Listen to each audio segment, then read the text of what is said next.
Hello and welcome to Gospel Fortified. I'm Justin, and we are not innocent in the eyes of God outside of Christ. And this is a demonic thought because it erases Jesus. Like, I remember taking my dad to a cancer appointment where the doc said, Mike, if you don't gain weight, I'm going to kill you with this chemo. So I cannot treat you with this chemo until you gain weight. And my dad said, okay, I'm sick.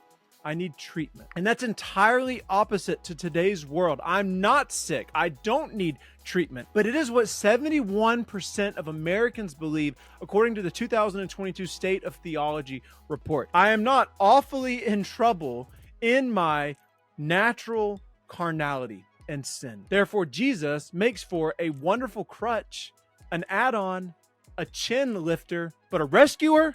No. And that is entirely a problem, because how then do we make peace with God? Christianity is not an M religion where we figure things out, we faceplant, we climb our way back up, on and on. No, the real living God created a religion, a movement, a relationship with himself where he set up salvation that looks like a U, where God makes the first move. We are a rescued people, and it is all because of him. That is the central heartbeat, hub, HQ of the gospel. Paul writes, therefore, since we have been justified by faith, we have peace with God through our Lord Jesus Christ. Outside of justification by faith, we do not have peace.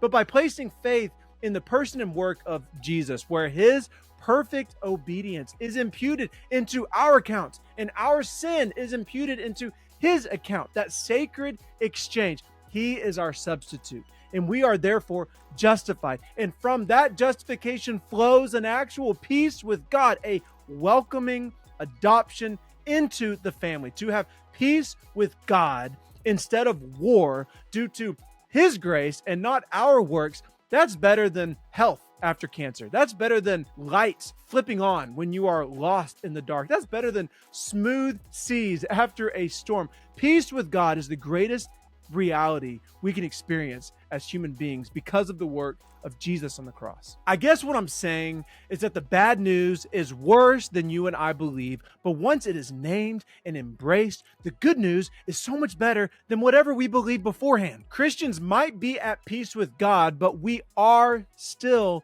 sinners, but we are forgiven sinners, and that's the difference. We aren't obsessed with our precious rightness. We don't swagger about the kingdom. We don't bite into the poisonous delusions that we've somehow got it all figured out. We don't flatter ourselves with an earned anything. We are forgiven rebels who have peace with God by the blood of Jesus' cross. We trust that more than our own instincts. But we do admit that it was our depravity that got Jesus up there in the first place. That is how we obtain peace in 2024 and far beyond.